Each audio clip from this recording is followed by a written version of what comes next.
assalamoalaikum viewers, welcome to back my channel. সবাইকে স্বাগতম। আপনারা যদি আমার চ্যানেলে নতুন হয়ে থাকেন তাহলে অবশ্যই চ্যানেলটিকে সাবস্ক্রাইব করবেন, আর যারা ইতিমধ্যে সাবস্ক্রাইব করেছেন সবাইকে অসংখ্য অসংখ্য ধন্যবাদ। পোলট্রি বিষয়ক ভিডিও নিয়ে আজকে আপনাদের সামনে হাজির হয়েছি। আজকে যে বিষয় নিয়ে কথা বলবো সেটি হচ্ছে মুরগিকে খাবারের পাত্র উঁচু করে দিলে কি হয় সেটা আজকে বলবো। এই দেখছেন খাবারের পাত্র মাটি থেকে উপরে তুলে দিছি রশি দিয়ে। যদি আপনি খাবার পাত্রকে যদি উঁচু করে দেন তাহলে দেখবেন মুরগি প্যারালাইজ হবে না।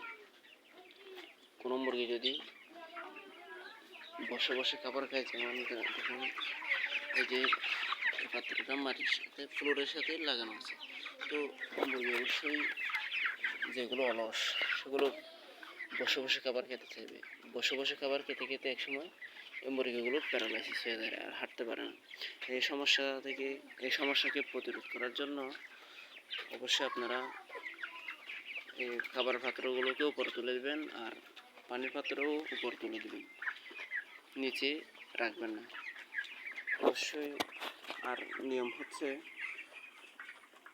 মুরগির বুক বরাবর, যে দেখেন মুরগি যেন দাঁড়িয়ে, যে কোনোভাবে যেন দাঁড়িয়ে খেতে হবে। আবার বেশি উঁচু করে দেবেন না যাতে মুরগি খাবার খেতে কষ্ট হয়। এই যে দেখেন মুরগি যেভাবে দাঁড়িয়ে খাচ্ছে, এতটুকু উঁচু করে দেবেন, বুক বরাবর সমান হলেই তাহলে হবে। আর প্যারালাইসিস হয়ে গেলে এগুলো সহজে সুস্থ করা যায় না, তাই অবশ্যই বিষয়টি খেয়াল রাখবেন। সবাইকে ধন্যবাদ। আসসালামু আলাইকুম।